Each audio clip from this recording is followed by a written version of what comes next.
Hi, folks. My name is Gary Ducharme, and I would like to start a conversation with you about heat pumps. Um, Specifically, to start with anyway, air-to-air heat pumps like this fellow behind me, inverter type heat pumps. I'd like to share some of the things that I've learned over the years working with heat pumps and share some concerns that I have about where we are headed um, with these heat pumps. Um, a little bit about me. I've spent about the last 43 years in the HVACR trade as a technician, as a contractor, as a wholesaler, and the last 10 years as an instructor for refrigeration, air conditioning technicians. I've worked with heat pumps, I've installed heat pumps, I've sold heat pumps. When they first came into the area around the year 2000, I think, when the first inverter heat pumps were showing up, initially, I think there were a lot of mistakes made with the installation of heat pumps. I think there are still some problems with installation on heat pumps, depending on who you have for a contractor, and I'm going to talk about that in depth later on. I'm going to talk about how to choose a contractor to install a heat pump, should you choose to have one installed. In the early days, these heat pumps came here. I would have to say before the inverter heat pumps, I would say that heat pumps really didn't belong up here. The technology wasn't there to make them worthwhile. Well, once the inverter heat pumps came in, that started a whole new ball game with heat pumps. They became much more efficient, and we could extract a lot more heat out of the air, especially in cold climates. Early on, some of the problems that we had were installation problems. The early heat pumps, the line sets that were sold with the heat pumps came, for example, with flare nuts, and that's the fitting that you use to connect the indoor and the outdoor unit already installed on the line sets. Unfortunately, the flare nuts were not rated for what they were being used for. We didn't know at the time that the flare nuts that were on the units as they were shipped were the flare nuts that we should be using. And I mean, just about everybody in the industry made that mistake. Line set manufacturers thought they were helping, thought they were doing something good by putting a flare nut, which eliminated one of the mechanical flares that had to be made. But unfortunately, the flare nut was not of the quality needed for the extremes of hot and cold that these flare nuts face on a daily basis. Eventually, we understood through training that we were to use the flare nuts that are on the equipment, and manufacturers started sending in line sets that were flareless. They had no flare nuts. They were just crimped on the end to keep them as clean and dry as possible. So that was a big step in the right direction. So early on, we had a lot of problems with refrigerant leaks because of these flare nuts. So that has been, that's what happened in the early days. Things have gotten a lot better, but today we still need to be training contractors. We need more service contractors that are in the field, that understand how to service and repair, not only install, but service and repair these heat pumps. Basically, I would like to see that increased. It's kind of cart before the horse here, because these heat pumps are flowing out into the world everywhere. And I have been studying them for a long time and talking with people and customers and contractors. We've had a lot of problems with these heat pumps because they were either installed improperly or they weren't maintained properly. Which brings me to the cost of operation and the efficiency of these heat pumps. I am a believer in these heat pumps. I really think that they are the future. However, having said that, I think that we need to do a much better job of training technicians and having enough technicians in the field to be able to service this equipment and to maintain this equipment. And we also need to be honest with the customers, with you as a customer, and let you know that simply buying this equipment and getting a rebate, and this seems like a good financial deal, this is not the whole picture.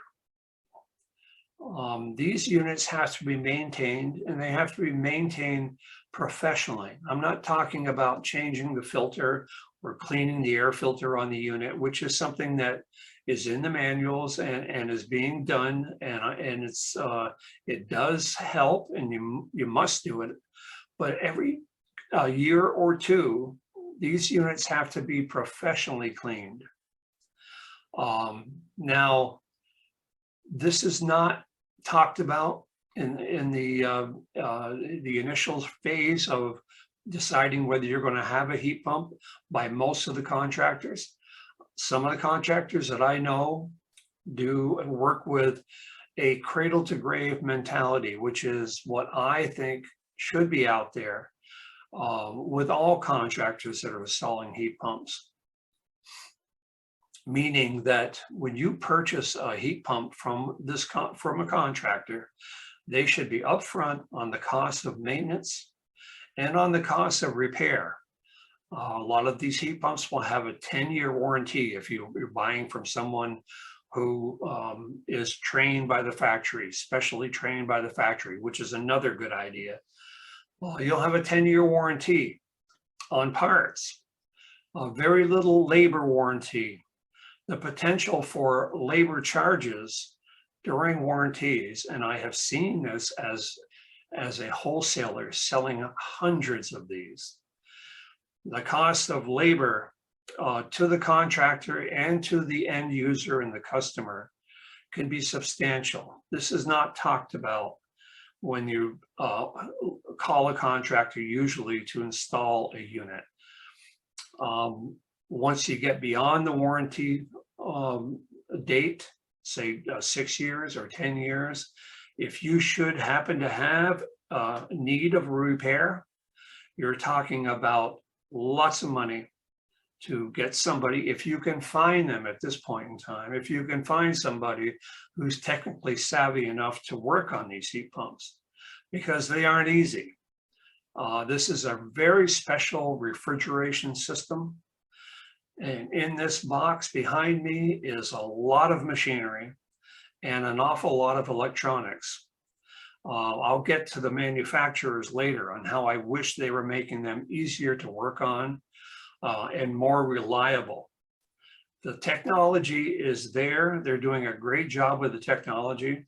However, when you start opening one of these up to service it, it's a nightmare. It's full of PC boards. Most of them are upside down. We're talking about hours of labor just to get to your parts. Factory training is great, and a lot of people have had great training. They're out there working, and I've worked with them on the phone and as a wholesaler, working them through problems. The manufacturers actually have tech lines that they call parts were always available for warranties, but the reliability factor with the power, they like clean power. And if they don't get clean power, if you have a lightning strike, if you have a brownout, if you have something going on with the power, they can be damaged, totally damaged. And it can be very expensive. Now, this cost is not talked about with the customer when they're initially buying a heat pump. So everything may sound wonderful and the pricing may sound wonderful, but the real cost can be a shocker. And a lot of people have found that out, unfortunately, the hard way. In this series of videos, I'm going to talk to you, and I'm going to have a checklist that I'm going to share that you can use to check on your contractor. When you call for an install on a heat pump, you will have some questions that you can ask, pointed questions that will tell you right away if you're dealing with a contractor that's going to take care of this heat pump and maintain the efficiency, because once they start to get dirty and everything gets dirty, the efficiency just starts to drop like a rock. So in order to keep them clean and keep your air stream healthy, you need to have maintenance. So we're going to make sure that we would try to make sure that the contractor that you're hiring offers maintenance for his systems. I would actually like to change the narrative and have the contractor decide that if you don't understand the full cost of owning this equipment and don't want to understand and pay for the cost of maintenance, that they will not sell it to you. Right now, we have people just out there installing heat pumps one after the other, and they never look back. I see it every day. So let's change the narrative. And I'm working with contractors. I'm still training contractors, and that's very important to me. It's nice to see that a lot of contractors are understanding this and starting to work themselves to providing this service that the customer needs. So this is just the beginning of a series of videos that I'm going to have on my Facebook page and on YouTube that are free to anybody, and to understand what's going on with these heat pumps and make a choice that makes sense to you, for you. I've had people call me and say, well, somebody offered to a really good price on installing a heat pump, and we want to do something for the environment, and we all want to do something for the environment. I understand that, but we're talking, we have to weigh whether this makes sense financially for each customer. This customer happened to have a relatively new gas furnace, and the option of putting a ducted split into a house that has a natural gas furnace has to be looked at very carefully. Does this really make sense? Is this the best way to spend your money, to have a ductless split? Would it make more sense when your gas furnace is ready for replacement, to change that gas furnace into a hybrid system? That would be a heat pump, a inverter heat pump, and a gas furnace together for the times that you really need the very low temperatures, that you really need to have backup heat. And that is something that all of these heat pumps need. Unless you have 6-inch thick walls and your house is net zero and you can heat it with a light bulb, then that's not going to be most of us. We are going to need to make sense of to see whether this makes sense for our investment. I know there's a lot of comfort that comes with the air conditioning that come with these heat pumps, but we have to understand whether it makes financial sense for us individually. We all make that decision ourselves. So I'm going to leave this here, but please look back and look for my videos, because I'm going to get into more and more detail on what really is involved in owning and operating and enjoying a heat pump. I have to say, I do believe in these heat pumps, even after 20 years of having problems with them. Uh, I do think that they are the future. We all have to do something to get away from fossil fuels, and I understand that. There are a lot of companies out there and a lot of entities, Efficiency Vermont, for example, that are doing wonderful things and helping people to become more energy independent. So let's look at that. Let's go on further in the next video. And for now, I will say adieu, and thank you so much.